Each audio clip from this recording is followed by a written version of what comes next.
24 avril, bienvenue au SOS Podcast. Ben Baudouin, Johan Lennes. Mine de rien, mon cher Johan, on est à moins de 2 semaines là, du gros week-end, gros week-end de festivités en martiaux mix là, en marge de l'UFC 315. Hein. On a un gros week-end avec Samouraï MMA et l'UFC qui débarquent à Montréal. Là, on va être occupés. Parlant de Samouraï MMA, on a le plaisir d'avoir un invité spécial avec nous. Il sera une des têtes d'affiche de ce gala. Chapitre 14. Il va défendre sa ceinture des poids mouches. Tommy Morrison, mesdames, messieurs. Tommy, comment vas-tu, mon cher ami? Yes, ça va super bien, les boys, et vous? Très bien, très bien. Dernier droit de ton camp d'entraînement. Là, j'ai le goût de te demander, ça ressemble à quoi tes journées ces temps-ci, Tommy? Il doit être pas mal occupé. Là. Pas mal occupé. En plus que là, j'ai mon dernier examen à l'école vendredi. Donc, mes journées, c'est m'entraîner le matin et soir, étudier le midi, prendre une petite sieste, bien manger, puis that's it. Hein? On rentre dans le détail de ton affrontement contre Christopher Daniel dans quelques instants, tout juste après ceci. SOS! Attention, ça va frapper. Spectaculaire, flamboyant. Des athlètes de haut niveau. Des champions des arts martiaux. Préparez-vous, le combat commence. Dans l'octogone, Ben Baudouin.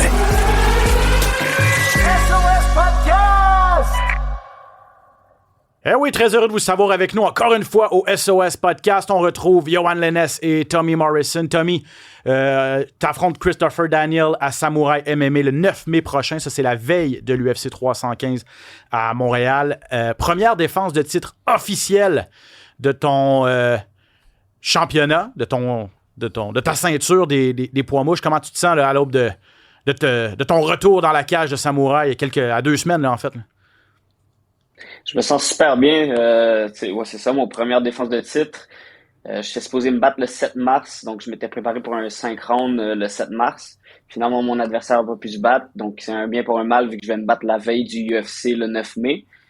Fait que je suis prêt pour un 5 rounds, ça fait longtemps. Fait que j'ai hâte de me battre. Là.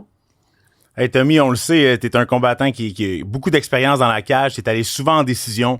Là, on t'a vu à tes derniers combats, là, essayer de terminer les combats. Ça l'a passé proche à ton combat au casino, je me souviens. Là, en sachant que peut-être Dana White va être présent dans la salle, est-ce que ça te met une pression de plus de dire que ce combat-là, oui, tu vas défendre ta ceinture, mais tu vises-tu le 5 rounds ou tu vises le finish? Là? La question, comme à chaque combat, je vais essayer de finir le combat. C'est vrai que j'ai beaucoup de décisions, des décisions unanimes. J'ai 8 combats en tout. J'ai accumulé 2 heures de cage fight total. C'est incroyable, ça. Donc, c'est vraiment beaucoup d'expérience.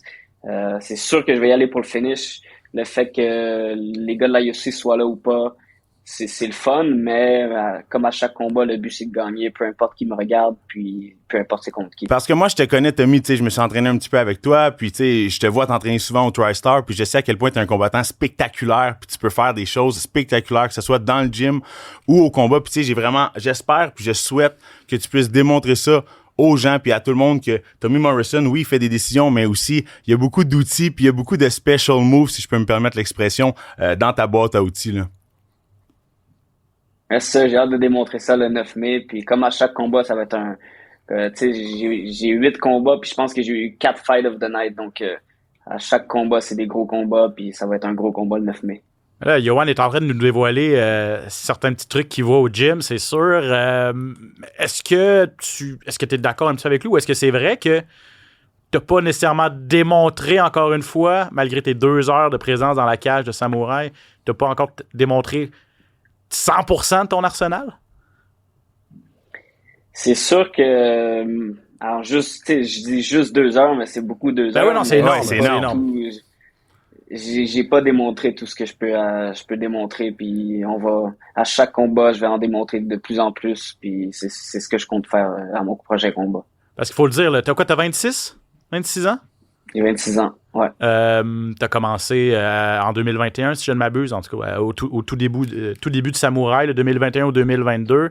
3 ans d'expérience environ pour toi. Tu sais, quand on commence aussi jeune professionnel puis qu'on grandit un petit peu sous les yeux du public, j'imagine que toi aussi, là, à l'entraînement et tout ça, tu dois voir une énorme différence entre le Tommy Morrison de tes débuts et celui qui est maintenant 8-0, là.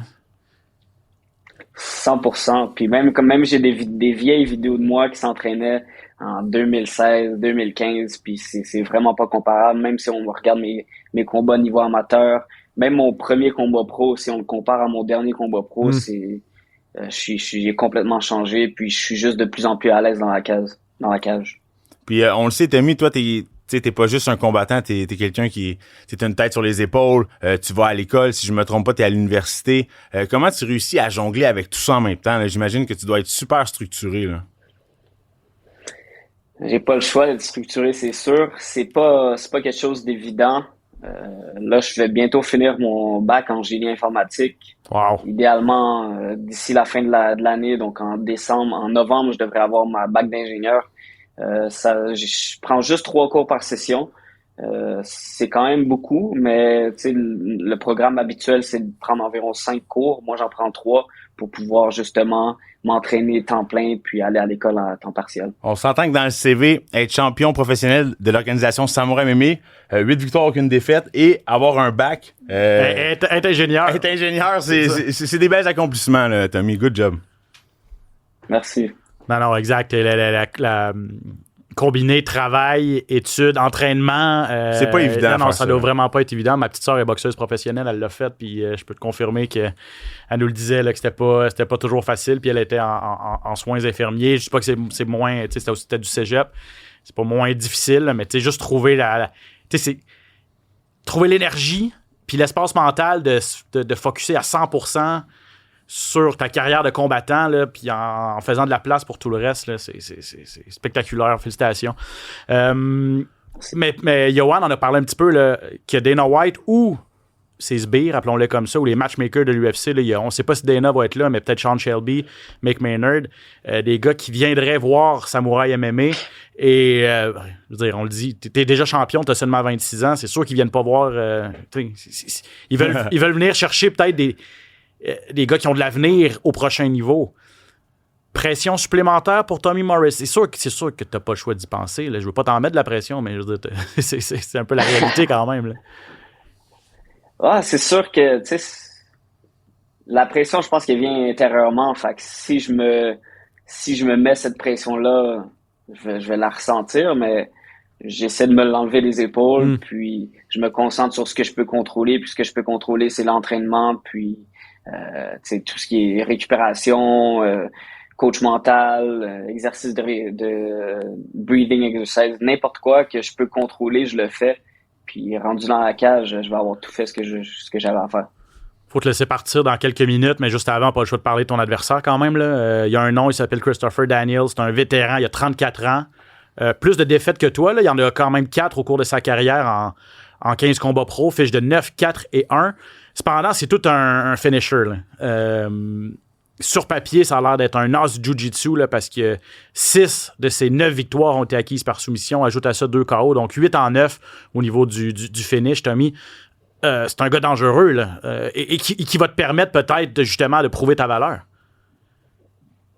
Ouais, il est solide, puis c'est pour ça qu'on l'a choisi. Je pense qu'il est top 40 en Amérique du Nord, donc c'est pas un clown. Il y a beaucoup de finish. Puis je sais qu'il va être là pour se battre, puis il est là pour gagner. Fait que c'est sûr que ça va être un bon combat. On le respecte, comme à chaque combat, on prend personne à la légère.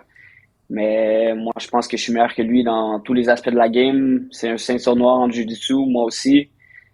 Je lutte beaucoup, je fais beaucoup de striking. Donc, peu importe où est-ce que le combat va aller, je pense que je vais gagner. Puis c'est moi qui va dicter où est-ce que le combat va aller, justement. Très hâte de voir ça, en tout cas. Et puis, je savais pas que je voulais te demander, en fait, c'était quoi ton niveau de jiu-jitsu? On t'a vu beaucoup lutter. C'est vrai que t'es solide au corps à corps. Ceinture noire de jiu-jitsu contre un gars qui l'est aussi. Donc, ça risque d'être un duel assez technique. Juste avant de te laisser partir, on se met à rêver, là. Si ça se passe bien le 9 mai, tout ça, là, ce serait quoi un scénario idéal pour Tommy Morrison pour le reste de 2025, début 2026? Le scénario idéal pour moi dans notre livre à nous, c'est de gagner le 9 mai, puis de faire un autre combat à Samouraï avant la fin de l'année, justement pour pouvoir finir mes études, Puis une fois que les études sont finies, une autre victoire avant la fin de l'année 2025-2026, ça va être la première année dont je vais pouvoir me concentrer à 100% sur l'entraînement. Puis, si tout va bien, un contrat avec le UFC. Donc, ce serait mes débuts UFC idéalement en 2026. Écoute, on a hâte de voir ça. On te souhaite la meilleure des chances, Tommy Morrison. Merci énormément d'avoir pris le temps dans cette fin de camp très chargée. Bonne chance pour ton dernier examen de la session aussi. Et on se voit le 9 à la gare Windsor pour Samouraï MMA. Salut, Tommy. Salut, Tommy. Salut les boys, merci. Ciao, ciao. Tommy qui doit aller justement faire quelques tests médicaux là, en vue de Samouraï pour respecter les exigences de la régie. On le dit, là, Johan, et tu vas pouvoir le confirmer parce que tu le vois tous les jours presque au Tristar. On parle de Tommy Morrison comme un des plus beaux espoirs, sinon le plus bel espoir québécois en arts martiaux mixtes. Ouais, puis on le voit aussi, c'est un gars qui a toute une tête sur ses épaules. Moi, je le vois, là, il s'entraîne 3 fois par jour. Des fois, ça peut être à 5-6 heures le matin. Il se repose, il retourne s'entraîner, il met les études là-dedans, il termine son bac en génie informatique. En génie informatique, c'est incroyable de pouvoir mixer le travail et le sport qu'il fait. Puis c'est pas seulement un sport de manière récréative. Là. Il est à un haut niveau. Il est sur le bord d'atteindre les plus grandes ligues des arts martiaux mixtes dans le monde. Fait que vraiment, chapeau à Tommy Morrison.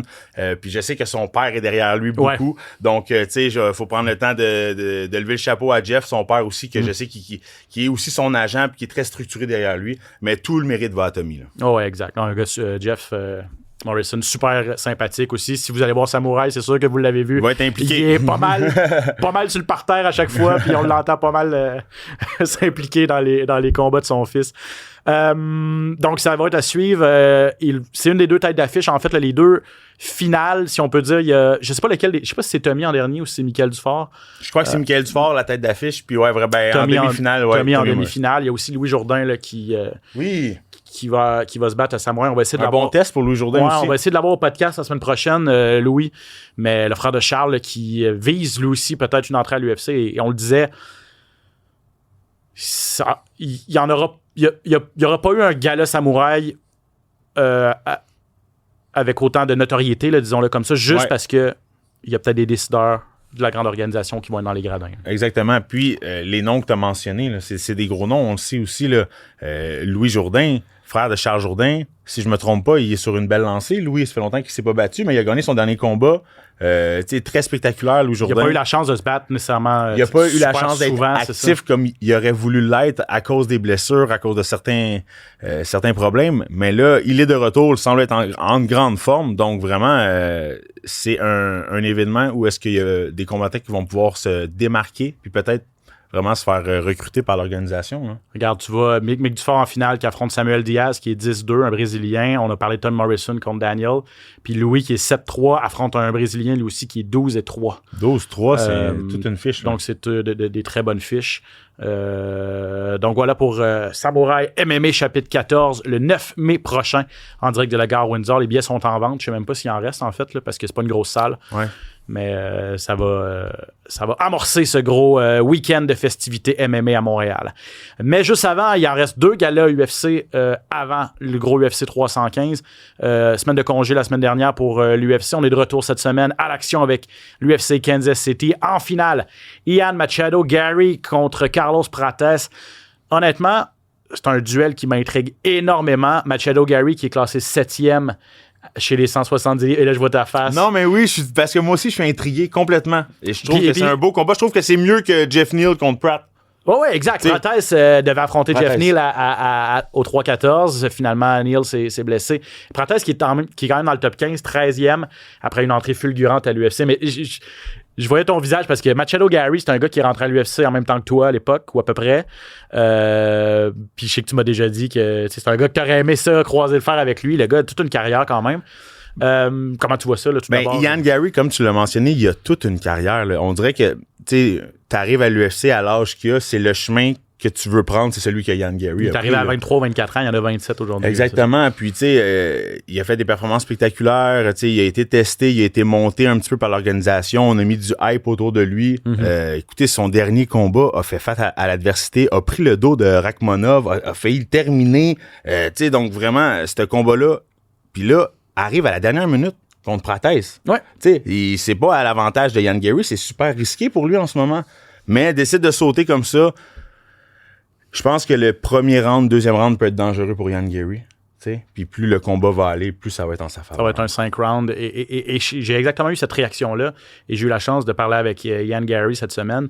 Parce que, tu sais, c'est un gars qui peut parfois... Il se fait critiquer pour son arrogance. C'est un gars qui manque vraiment pas de confiance. Vous allez l'entendre dans les extraits, mais peut être parfois... Ça peut friser l'arrogance.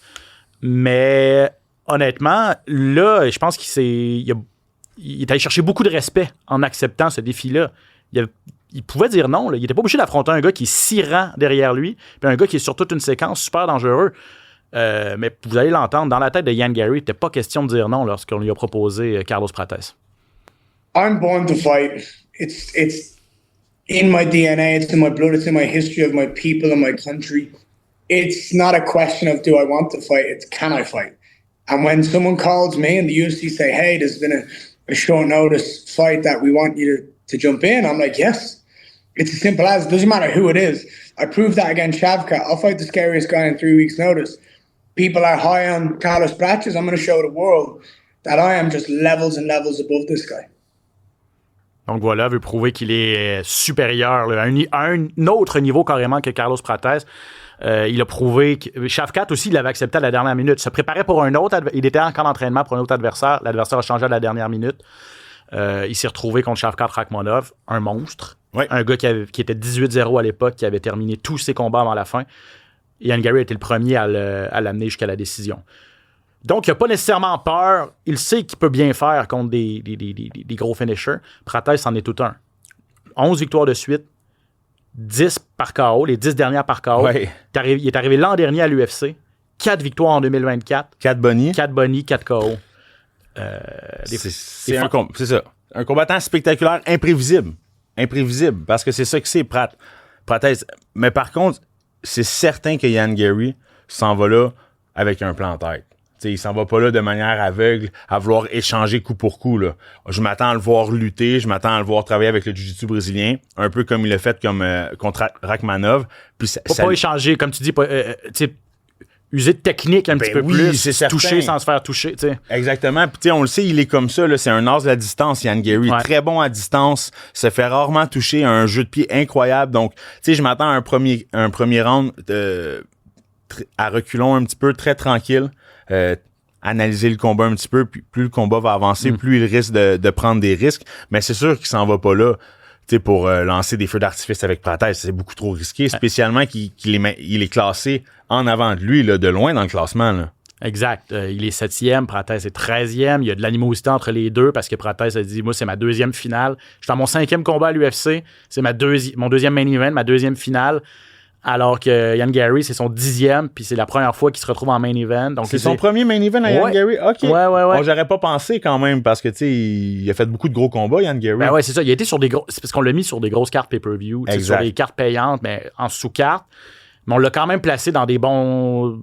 comme tu l'as dit. Là, il est en bonne main, là. Ben c'est ça. L'organisation s'est arrangée pour que les gens le voient. Et pour qu'il soit connu et qu'il ait une certaine notoriété. Mais bref, il y a eu du trash talk cette semaine, mais vous allez voir, Garry, lorsque je lui ai demandé qu'est-ce qu'il pensait du hype autour de Carlos Prates. Si justement, là, est-ce que Prates, c'est pour de vrai, c'est un gars d'élite, ou c'est juste un feu de paille? On va écouter Garry.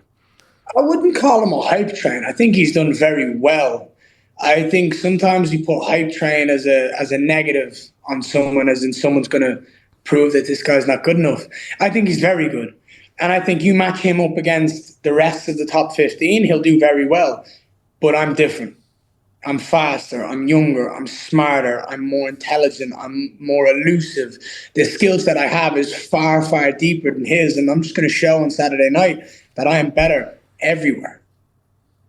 Donc voilà, c'est pas nécessairement une mauvaise chose là, d'avoir le hype, d'être l'engouement médiatique qui entoure un combattant. Ça, c'est mérité dans le cas de Prates avec ses performances de l'an dernier. Et là, il faut qu'il livre contre un très, très bon combattant. Il a un test qui est beaucoup plus gros que ce qu'il avait en avant de lui. Là. C'était déjà un gros test, je trouve, Jeff Neal en avant de lui. Là, il se ramasse contre Ian Garry. Ouais, c'est une coche au-dessus. Honnêtement, c'est vraiment une coche au-dessus. Puis j'ai vraiment hâte de voir parce que là, Ian Garry semble vraiment confiant. est-ce que ça va être une domination complète de Ian Garry? Ça va faire dégonfler la ballonne de prothèse, si c'est le cas. Là. Puis de l'UFC aussi, là, lorsqu'on offre un combattant comme ça qui pourrait devenir une star de l'organisation, t'sais, tout de suite contre un jeune Ian Garry, comment Prates va réagir s'il se fait passer le KO au premier round, exemple? Donc, ça reste risqué pour l'organisation aussi. Là. Et effectivement. Et on a bâti Ian Garry pour le monter. Si lui devait offrir une contre-performance contre un gars qui est 6 rangs derrière lui, ça ferait très mal aussi. Une deuxième défaite de suite. Tu sais, sa première défaite, la seule de sa carrière, c'était contre Rakhmonov. Il a bien fait dans les circonstances. Et perdre contre Rakhmonov, je veux dire, c'est pas fait surclassé. Il a tenu son bout. Puis c'est un gars qui était classé en avant de lui. T'sais, donc, on lui donne vraiment le bénéfice du doute dans celle-là. Il n'a pas perdu beaucoup de plumes dans cette défaite-là contre Rakhmonov. S'il devait offrir une contre-performance cette fin de semaine, ça pourrait être coûteux pour Ian Garry. On est chez les 170 livres. Yohan, cette ceinture-là qui va être bien sûr en jeu à Montréal entre Belal Mohamed et Jack Della Maddalena. Ian Garry a dit on aurait dû m'offrir cette chance-là au titre avant Della Maddalena, qui lui est sur la touche depuis 1 an. Bon, je ne suis pas nécessairement d'accord, mais ça fit avec le personnage qui est Ian Garry. Mais écoutez sa prédiction en vue du main event à Montréal. I think he's going to prove to the world that he is just a horrible matchup for someone like Jack. I think Jack might have early success early on if he's lucky. But I think Belal could end up finishing the fight in the 4th or 5th round. I think he's going to just take him for a ride, just grab a hold of him, suplex him, dog him out, just wear on him, and just find the finish.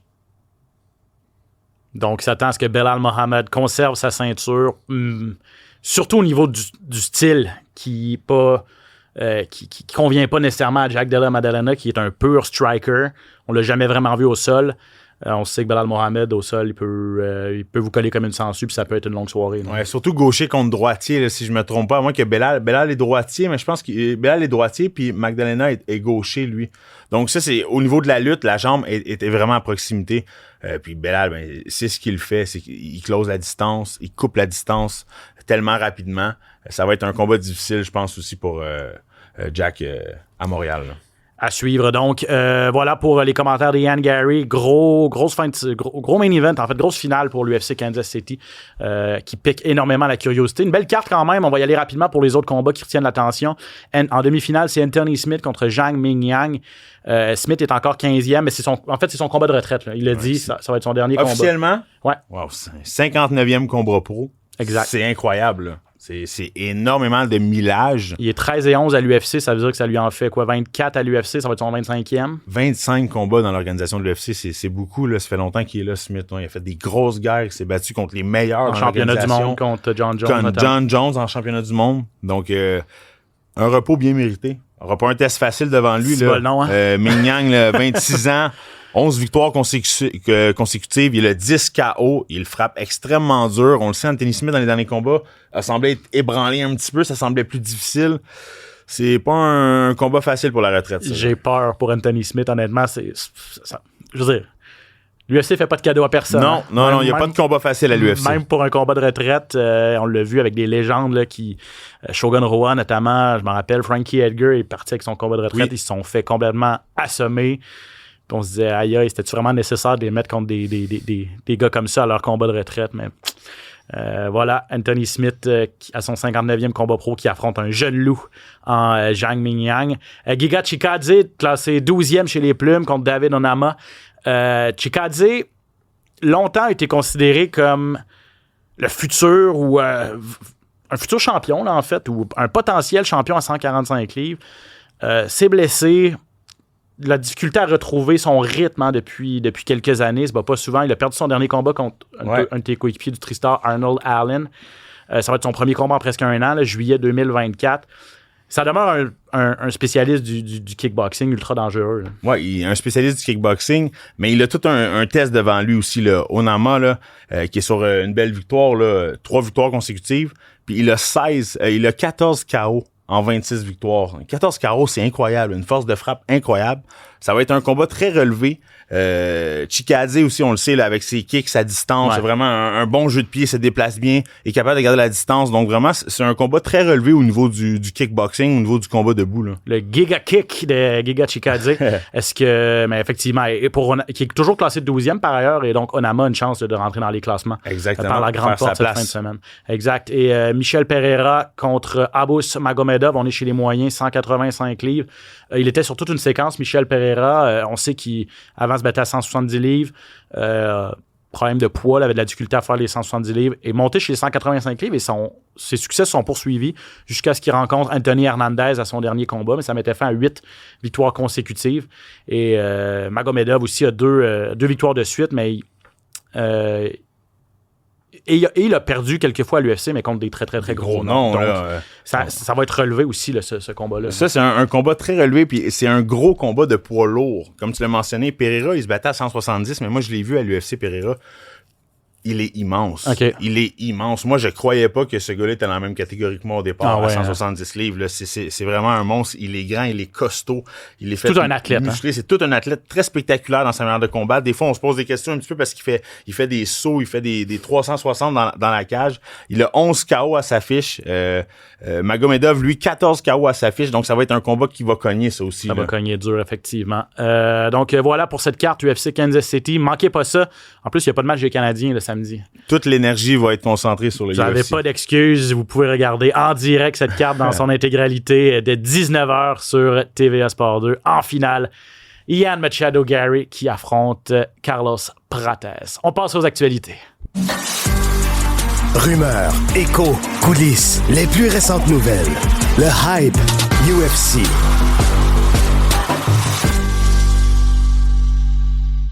T'es-tu tanné d'en entendre parler? Retour potentiel de Conor McGregor. Je devrais pas dire potentiel. Retour imaginaire. En tout cas, ouais. Non. T'as le bon adjectif. Imaginaire. Ben, Chaud de boucan.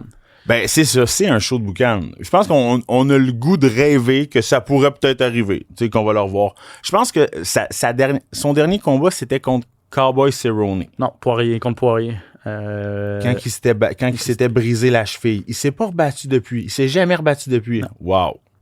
Fait que ça va faire 4 ans cet été. Là. Parce que c'est l'été 2021. Moi, ce que je me souviens de Conor McGregor dans ses derniers combats, c'est même pas ses combats, c'est ses entrées. C'est le spectacle qu'il donne. Puis c'est ça, Conor McGregor. C'est le spectacle, c'est tout ce qui vient autour.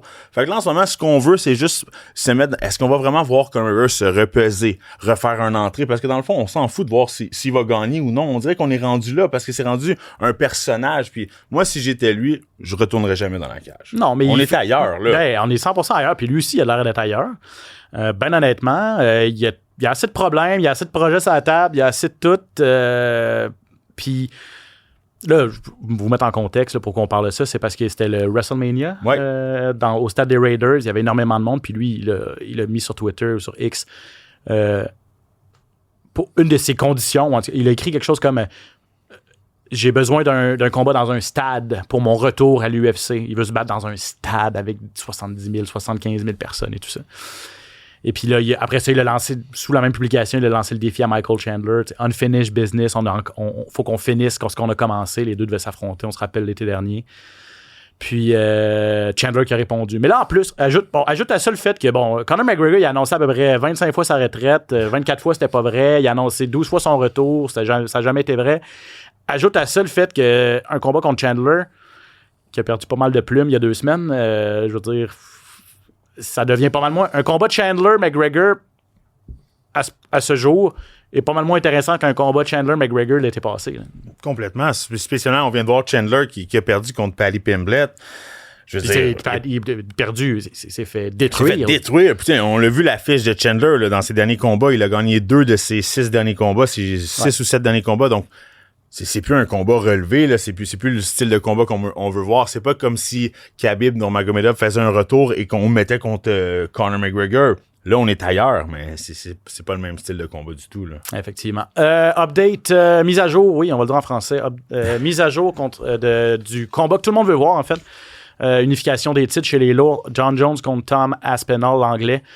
Qui est champion intérimaire. Plusieurs journalistes ou observateurs de renom qui sont allés de leur grain de sel cette semaine. Je vous en nomme 2. Charles Sonnen, ancien combattant, qui a qui a toujours son opinion et qui a toujours des informations, parfois véridiques, parfois fausses. Cependant, il est capable d'admettre quand il s'est trompé, ce qu'il a fait cette semaine, parce qu'il a commencé, je pense que c'était mercredi ou mardi, par dire « C'est signé, John Jones, Thomas Pinal vont se battre cet été à Las Vegas », pour revenir le lendemain en disant « Ah non, c'est pas ça finalement, Aspinall a un contrat, mais ça, c'est pas contre John Jones. Ce serait contre Cyril Gane. » Oh, okay. Et est-ce que ce serait c'est pas confirmé non plus si ce serait cet été. Mais bref, ça semble pas fait encore. Jones aurait pas signé ce contrat-là. Et Ariel Helwani, qui lui est un journaliste très respecté, qui est allé dire à son émission de MMA Hour que clairement c'était pas la faute de l'UFC. Et ce gars, c'est un gars qui est capable d'être très critique envers l'UFC. Là. On sait que lui et Dana White ne sont pas invités au même party. Mais ce qu'il a dit, c'est que l'UFC fait vraiment tout pour convaincre John Jones de signer. C'est pas Aspinall le problème, là. C'est vraiment John Jones qui est très gourmand. Et John Jones, je veux dire, il le sait. Il va demander énormément d'argent. Puis c'est un combat. Il est en fin de carrière, tout ça. Affronter Thomas Aspinall, c'est loin d'être une victoire. Donc, c'est un combat très risqué pour John Jones. Est-ce qu'il le veut vraiment? C'est ça, là. En fin de carrière comme ça, on le sait, John Jones, ça reste un ou le meilleur combattant de l'histoire. Par contre, il a du millage, John Jones, et il est plus sur la lancée qu'il était. À son dernier combat contre Miocic, il a bien fait, mais on l'a vu, c'était plus le John Jones de dans le temps qui se battait contre Gustafsson ou contre Daniel Cormier. Donc, c'était John Jones-là, dans le temps, contre Aspinall en ce moment. 100%. Wow! Quel combat! C'est un des plus grands combats de l'histoire. Par contre, là, John Jones est sur la fin. Très risqué pour lui d'aller affronter un jeune Aspinall qui est en pleine possession de ses moyens. Là. En tout cas, Dana White arrête pas de dire que ça va se faire. Mais on dirait qu'on y croit de moins en moins. Puis tu veux pas mettre ça non plus. Tu sais, ce sera pas une carte du mois d'octobre. Là, tu veux mettre ça dans un gros événement. Fait que moi, je vois deux options. C'est Vegas cet été, fin juin, International Fight Week. Et là, c'est dans 2 mois. Là. Ça vient vite. C'est comme pratiquement trop tôt à ce stade. C'est trop rapproché à ce stade-ci. J'ai encore espoir pour le mois de novembre, mais à un moment donné, Thomas Pinal aussi veut se battre. Il a besoin d'argent. Il doit être actif aussi, lui. C'est ça. Donc, voilà pour ça. Et en terminant, est-ce que Dricus Duplessis, oui, champion des poids moyens, est blessé? C'est ce qui circule, en fait. Ce serait fracturer un talon, absence de 6 mois. Là, on voulait faire aussi, cet été à Vegas, le gros rendez-vous contre Khamzat Chimaev. Ouais. Semble que ça n'aura pas lieu si Dricus Duplessis est blessé. Ça, c'est décevant. On va voir, est-ce qu'il est blessé pour vrai? Est-ce que c'est vraiment un 6 mois? Tu sais, des fois, les 6 mois se transforment en 2-3 mois, puis là, finalement, on est disponible. J'ai hâte de voir. Là. Il y a Borralho aussi là, qui est là-dedans dans l'équation là, avec Chimaev. Ouais. On sait pas où est-ce que ça s'en va tout ça, mais le champion n'aura pas le choix de défendre sa ceinture éventuellement. Là, c'est parce que ce que Caio Borralho dit, le Brésilien, lui, il dit « Mettez-moi contre Khamzat Chimaev pour un championnat intérimaire, pour une ceinture intérimaire, parce que si Dricus Duplessis est absent pour une très, très longue période, la division est vraiment un petit peu en pause là, présentement. Donc, pour faire avancer les choses, mettez une ceinture intérimaire, il y aura un nouveau champion, entre guillemets, et on unifiera les titres lorsque Dricus Duplessis reviendra, ce qui n'est pas complètement fou. Et est-ce que ce sera Borralho ou est-ce que ce sera Nassourdine Imavov? Oui, Imanov aussi, qui est là, Imavov, oui. Qui est aspirant numéro 1, lequel aura... Est-ce qu'un de ces deux-là peut battre Khamzat Chimaev? Ouf, ça va être intriguant, ça va être beau de voir. La lutte, le problème. Chimaev est tellement dominant avec sa lutte, parce qu'on le sait debout, là. Ah, puis quand il vous agrippe la tête ou le cou, là, on a vu ce qu'il a fait à Whittaker, puis Whittaker, c'est pas un dernier venu, là. Donc, vraiment, là, c'est vraiment un cauchemar pour l'organisation. Puis en plus, qui vient de monter dans la catégorie des 185 livres, il était à 170 livres avant. Ça montre à quel point il est dominant. Non, exact. Et puis, on veut le mettre en combat de championnat du côté de l'UFC. C'est rare. S'il est vraiment blessé, il n'y a pas eu de confirmation de Duplessis lui-même ou de l'UFC.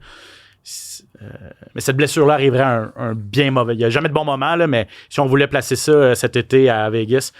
la blessure arrive à un bien mauvais moment pour Dricus Duplessis. Merci beaucoup, mon cher Yohan. C'est moi qui te remercie. Autre très bon épisode cette semaine. Merci à vous à la maison. On se retrouve, toi et moi, jeudi prochain pour un autre enregistrement. Merci à vous.